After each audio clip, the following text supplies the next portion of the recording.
देख रहे हैं न्यूज 18 इंडिया। मैं हूं आपके साथ प्रीति रघुनंदन। मौका भी है और दस्तूर भी है। विमेंस डे के मौके पर हमारे साथ आज हमारे न्यूज 18 के न्यूज रूम में बहुत खास और बेहतरीन लोग मौजूद हैं, जिनके साथ हम चर्चा करेंगे। और साथ ही नेटवर्क 18 के सदस्य भी हमारे साथ हैं, जिनसे हम सवाल जवाब इन खास बेहतरीन मेहमानों के साथ करवाएंगे। हमारे साथ मौजूद है बेगम जान की टीम और पूरी स्टारकास्ट। आप सभी का बहुत बहुत स्वागत है। विद्या, शुरुआत में आपसे करूंगी। परिणीता से लेकर बेगम जान तक आपने बहुत अलग अलग तरह के किरदार किए हैं टीवी पर, और लोगों ने आपको अलग अलग तरीके से देखा है। पर्दे पर देखा है, अपने घरों में देखा है, किरदार बदलते रहे आपके। लेकिन विद्या असल जिंदगी में उन किरदारों के जरिए अपने आप को कितना बदला हुआ पाती है? शुरुआत ही आपने बहुत कठिन सवाल से की है। हर किरदार के साथ अपने किसी नए पहलू से मैं शायद रूबरू हुई, क्योंकि जब आप किरदार चुनते हैं, आपको एटलीस्ट मुझे कभी पता नहीं होता कि क्यों मैं इस किरदार की तरफ आकर्षित हो रही हूं। पर मेरे ख्याल से एक अपने आप के बारे में कुछ और समझने के लिए वो एक मौका होता है। और ये कॉन्शियसली नहीं करते, पर एज एक्टर्स आई थिंक यही होता है। हर किरदार के साथ आप अपने आप को थोड़ा और जानने लगते हैं। तो मैं बहुत बदली हूँ। कुछ मायनों में बदली ही नहीं हूँ, पर आई थिंक बदलाव बहुत अच्छा है। बेगम जान और विद्या बालन में क्या सिमिलैरिटी दिखती है? मैं आपको बताऊं कि हम हमारी अधूरी कहानी प्रमोट कर रहे थे, और भट्ट साहब और मैं बात कर रहे थे फ्लाइट पे। उन्होंने कहा कि किस तरह का किरदार निभाना चाहोगे अब? सर, उस तरह का किरदार जिसमें मैं गाली बक सकूं, जिसमें अपनी भड़ास निकाल सकूं, जिसमें मार पीट हो। और ऐसे ही वो चौंक गए थे शायद। पर मैंने कहा कि मुझ पर बहुत गुस्सा है जिसे मैं कभी पर्दे पर नहीं उतार पाई। उन्होंने मुझे बेगम जान दी। कितना मुश्किल होता है, और ये हम असल जिंदगी में भी हम समझने की कोशिश आपके जरिए करेंगे, क्योंकि आपने बहुत जरूरी मसलों पर बहुत बेबाक और ठोस राय रखी है। गुरमेहर का हाल ही का मैं चाहूंगी कि मसला ये उठे और आप इस पर राय दें।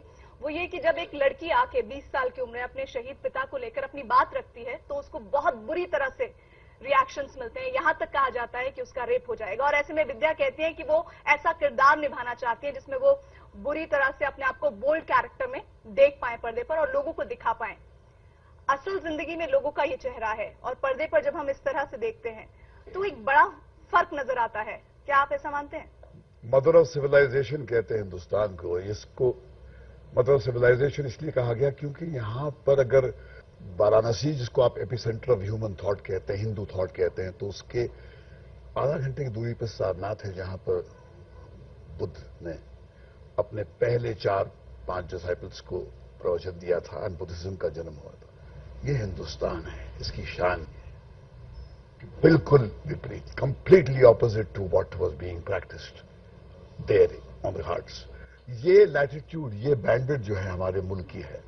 और मेरा ये मानना है कि अगर हम अपने फ्री स्पीच के माहौल को सेलिब्रेट करते हैं, इतराते हैं, चीखते चिल्लाते हैं, तो फ्री स्पीच का मतलब ही नहीं जब तक आप फ्री थॉट को अलाउ नहीं करेंगे। फ्री स्पीच आप बात बोल रहे हैं, और अगर किसी लड़की को ये थ्रेट दिया जाता है कि आप देशद्रोही हैं और अगर आप ऐसे बयान देती रहेंगी तो आपके साथ रेप किया जाएगा, ये किस तरह की आजादी है फिर?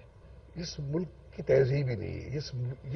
इसका ऐसी सोच का कौन सा चेहरा पेश कर रहा है हमारे देश में? ये हमारे मुल्क की रूह को दर्शाती ही नहीं है। ये ऋषि मुनियों का मुल्क है। यहाँ पर अजीब से सबवर्सिव थिंकर आए हैं।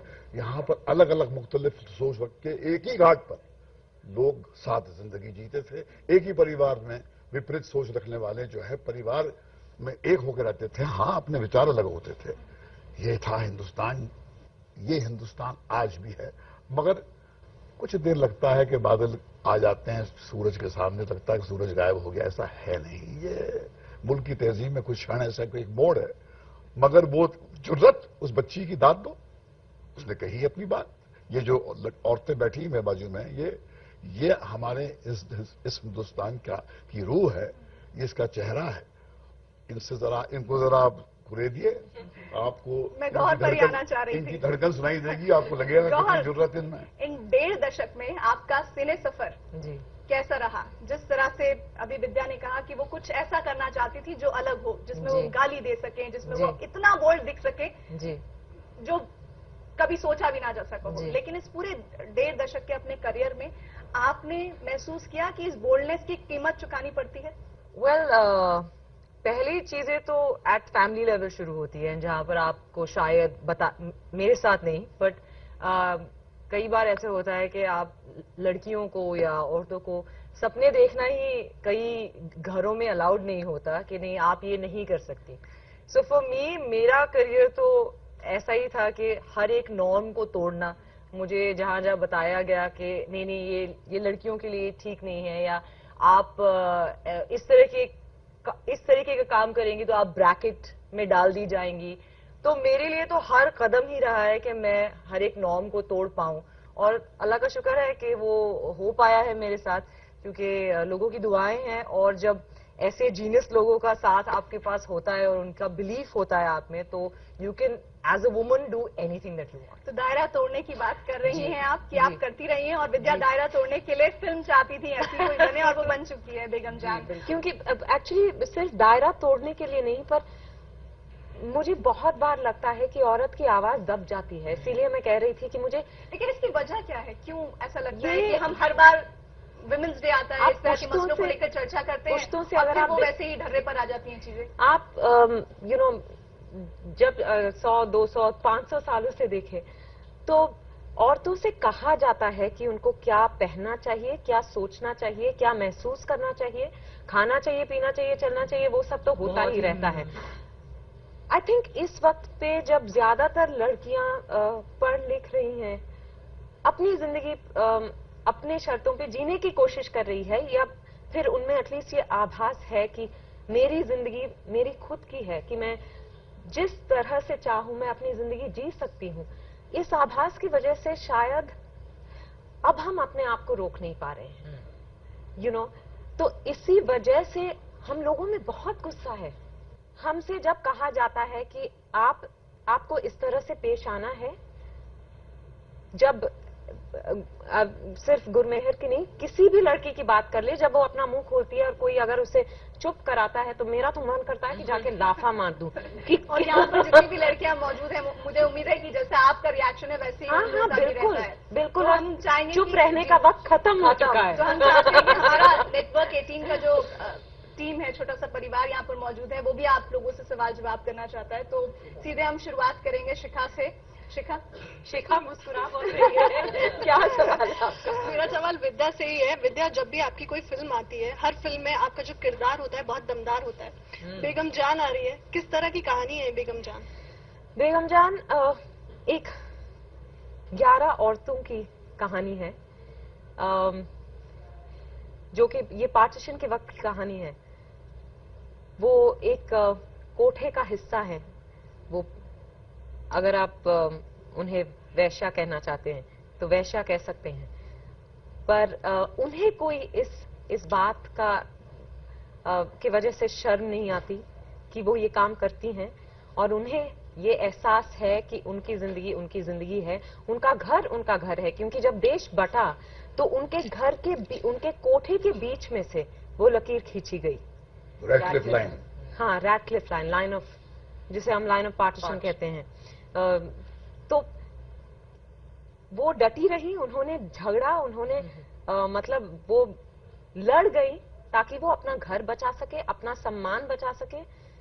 और जो आज तक हम देखते आ रहे हैं कि हम 11, ऑफ कोर्स ये फिक्शनल कहानी है, इसमें सच्चाई नहीं है। श्रीजीत मुखर्जी हमारे डायरेक्टर ने लिखी है ये कहानी, पर आई थिंक कहीं ना कहीं वो रियल लाइफ से भी इंस्पायर्ड हुए हैं। आज के यानी दौर कि में वो जो भी लड़ाई ये होता आपने है। उस दौर की दिखाई है, वो आज भी लड़कियों हाँ की जारी बिल्कुल, है। सिर्फ लड़कियों के नहीं, एक्चुअली किसी के भी घर के साथ, यू नो, जब आपका घर आपसे लिया जाता है तो आप, इसीलिए तो इतने सारे जंग हुए हैं दुनिया में, जब आपको लगता है कि नहीं, ये मेरी टेरिटरी है, इसके आगे आप नहीं आ सकते, तो सब लड़ जाते हैं। तो ये औरतें भी लड़ गई, और इसी तरह से औरतें मत सब लड़ते हैं, पर हम इन बेबाक औरतों की कहानी, मैं राज का ही नहीं कहने वाली थी पर बेगम जान में कह रहे हैं। बहुत दमदार आप लग रही हैं बहुत उसमें। बहुत मेल एक्टर्स बहुत भी हैं। दमदार लग Thank रही हैं you. आप उसमें, Thank और you. बहुत मैंने गौर को भी देखा उसमें, कुछ अलग सा रूप लग रहा है और ऐसा लग रहा है कि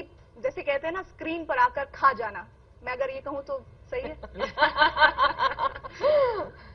आई होप सो। आप देख के बताएं।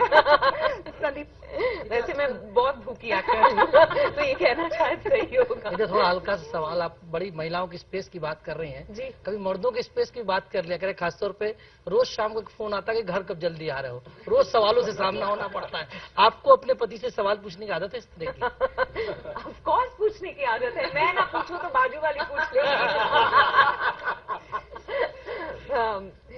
एक्चुअली ये हम लोग केयरिंग भी बहुत हैं। It's just part of any relationship. I don't think आपने भी देखा अपने परिवार में ऐसे कुछ?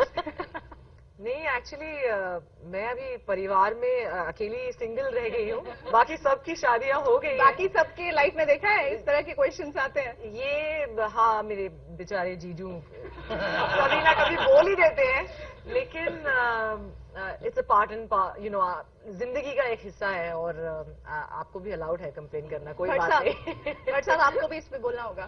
क्या बोलना होगा? आपको भी क्वेरी किया गया है कभी बेटियों के द्वारा? बेटियों से बड़ा डरता हूं मैं, बीवियों से नहीं डर पाया। हाँ, बेटियां जो है वो मशवाती कहाँ हैं, से पापा? और तीनों जो हमारी बेटियां हैं, पूजा से शुरू होकर आलिया तक, ये अगर चाहें तो हमको कोने में बैठा दें बिल्कुल घंटों, और हमारी मजाल नहीं होती, मगर ये है उनका कंट्रोल, और ये इसमें गहरा सुकून भी हासिल होता है। और बच्चियों की सोच पर जिंदगी जीना, खास करके जब मैं आलिया के मुंह से जिंदगी के रहस्य समझता हूँ, इस पेशे जिसमें मैं 40 साल गुजारे हैं, उसकी बारीकियां जब उससे समझता हूँ, तो लगता है कि हम बुजुर्गों को अपने बच्चों को बोलने देना चाहिए। उनकी आवाज जो है, कहीं पर हमारे जहन के जाले हैं ना, उससे आपको निजात दिलाएंगे। हम जो है बैठ के लेक्चर देते हैं, खुद तो हमने मिस कर दिया, ये हाल हमने किया है, हमारे पीढ़ियों ने किया, हमारी जनरेशन ने किया है। अब जो है थोड़ा ग्रेसफुली माने तो सही कि बात जो हम सोच के निकले थे वो कहीं पर हम उसके आसपास भी नहीं पहुंचे। अब वक्त आ गया कि उनके हाथ में ड्राइविंग जो स्टीयरिंग व्हील दें और कहें कि बेटा चला, हम पीछे बैठते हैं, लुत्फ होते हैं, हम अपनी राय देंगे, मानना है मानो, मगर वो आप ये जनरेशन है ये बच्चियों का, ये ज्यादा सुपीरियर है। इनका इमोशनल क्वेश्चन, इनके सोचने का मयार जो है, इनकी जुर्रत, इनकी ऑडेसिटी, यही तो ये हमारी पूंजी है। और ये जो फीमेल पावर है, ये शक्ति है, जिसका हमने हमारी माइथोलॉजी में सालों हमने इसका जिक्र सुना है, कहीं पर उसको वो करवट ले रही है, और वो उसकी ये जो है मैनिफेस्टेशन ऑफ दैट है। विद्या, एक तो ये सोच है जो भट्ट साहब बता रहे हैं, जिसमें बहुत खूबसूरत विचार नजर आता है, जिसको सुनकर सुकून होता है। एक वो विचार है जिसमें ऐसा लगता है कि महिलाएं किसी की जागीर है। इन दोनों अलग अलग विचारधाराओं को जब देखती है और सुनती है तो मन में क्या, जैसे मैंने कहा कि बहुत गुस्सा आता है जब वो मैं दूसरे विचारधारा को सुनती हूँ, पर ज्यादातर लोगों की सोच वही कहीं कैद है अभी भी। पर हाँ, 5 साल पहले हम जहाँ थे वहाँ हम नहीं है, हम आगे बढ़ चुके हैं। और ये किसी किस्म की जिद नहीं है, जो सिर्फ हक है। लोगों को लगता है, या कुछ मर्दों को ऐसा लगता है कि औरतें जब चाहती हैं कि वो काम करें या अपना एक करियर चुने, वो एक किस्म की जिद है उनकी कि नहीं हम तो कर सकते हैं। इट्स नॉट दैट, कि आपको जितना हक है उतना ही हक हमें भी है अपनी जिंदगी को अपनी तरीके से, या तरीके से नहीं पर अपने ऑप्शंस भी खुले रख सकते हैं, हमें भी हक।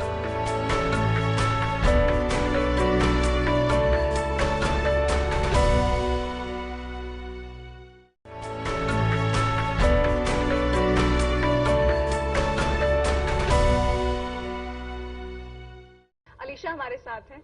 अलीशा, अमूमन चूंकि हमारा यंग चेहरा है हमारी टीम का, तो उनसे जरूर हम चाहेंगे कि वुमेन्स डे के मौके पर सवाल पूछा जाए। अलीशा मैम, जैसे अभी वुमेन्स डे पे सब एक दूसरे को मतलब सब साथ में रहते हैं वुमेन्स, तो हर वुमेन जो है वो आपसे इंस्पायर्ड है। आप किन से इंस्पायर्ड हो? उस हर औरत से जो अपनी जिंदगी अपने शर्तों पे जीती है या एटलीस्ट जीने की कोशिश करती है। मैं मैं जिस तरह का माहौल है हमारे घर पर, ये कभी एहसास नहीं हुआ कि अच्छा हम लड़कियां हैं तो हमें अलग से हमारी जिंदगियां अलग होगी या ऐसा कुछ भी।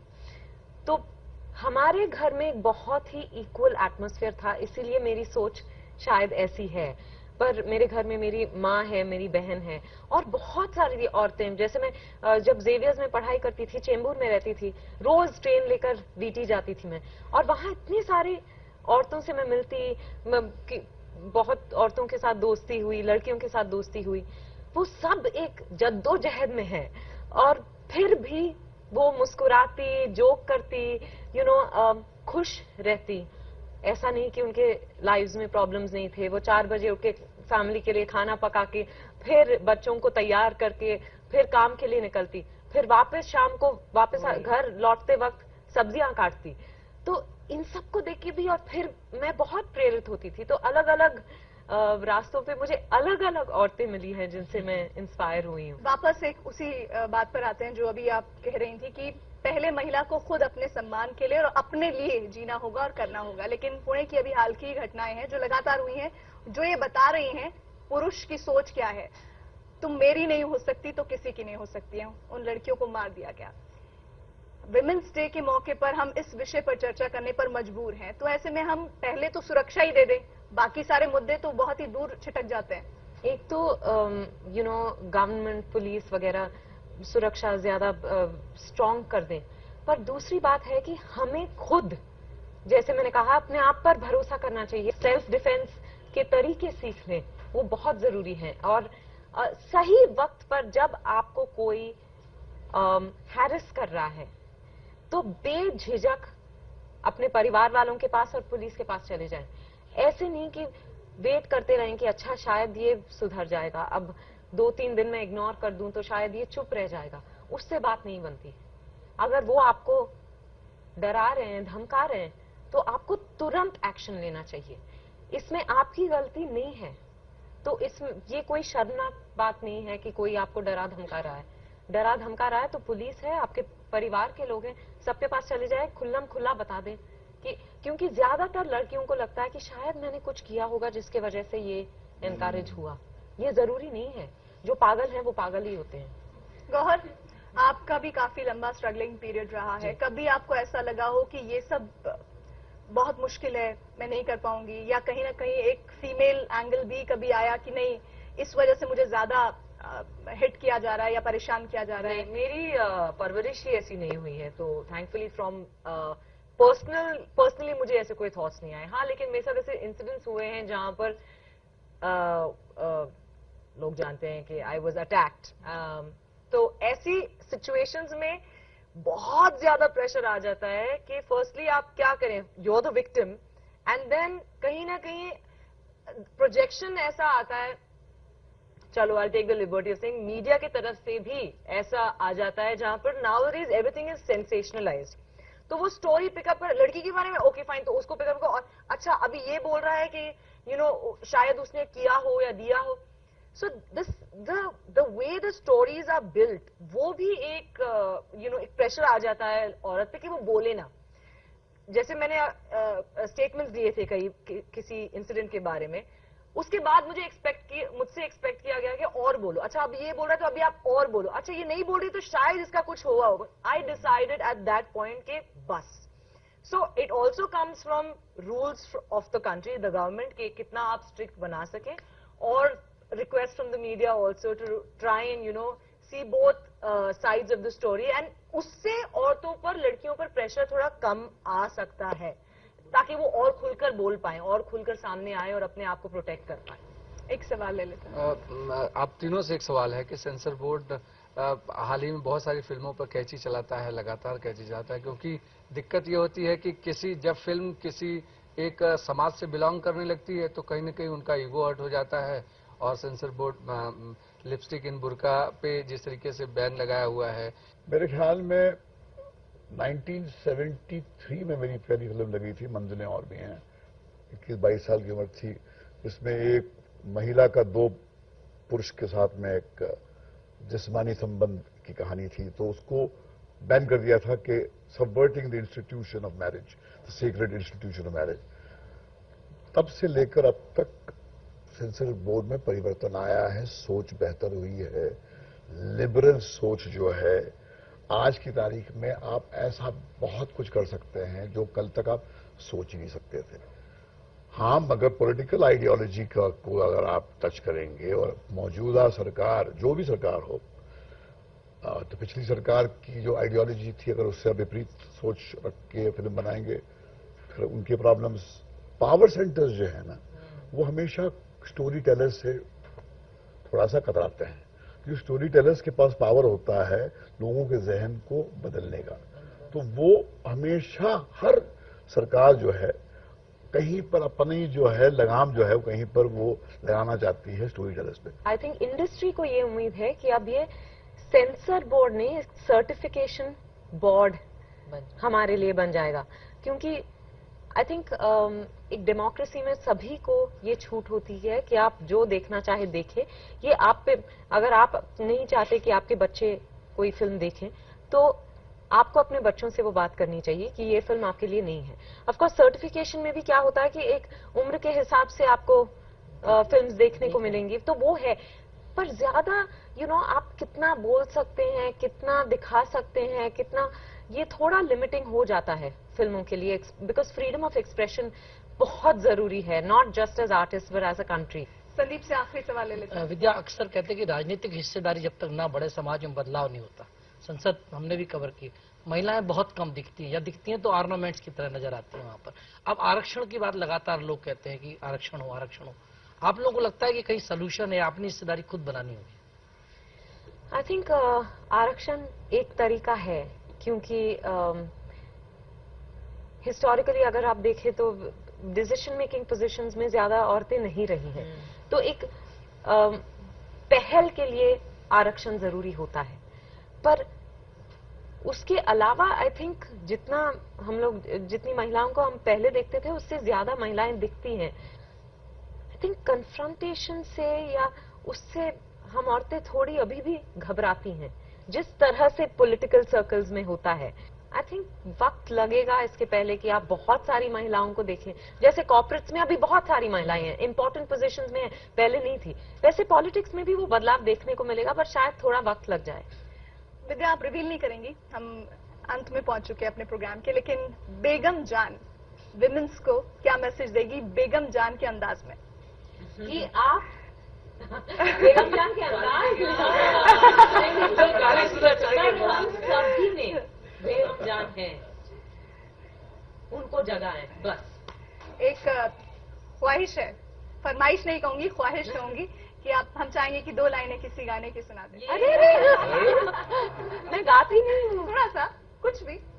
पियू बोले, पिया बोले, क्या ये बोले जानू ना, जिया डोले हौले हौले, क्यों ये डोले जानू ना। ये आप सभी को बहुत बहुत शुभकामनाएं, आप बहुत अच्छा गाती हैं, ये हम सबको एक बार फिर से पता चल गया है। हमें पता था। आप हमारे शो में आए, हम लोगों के सवालों के जवाब दिए, आप सबका बहुत बहुत धन्यवाद। हमको भी बहुत अच्छा लगा, बहुत बहुत शुक्रिया। और इसी के साथ हमारी खास पेशकश में बस इतना ही। आप देखते रहिए न्यूज़ 18 इंडिया।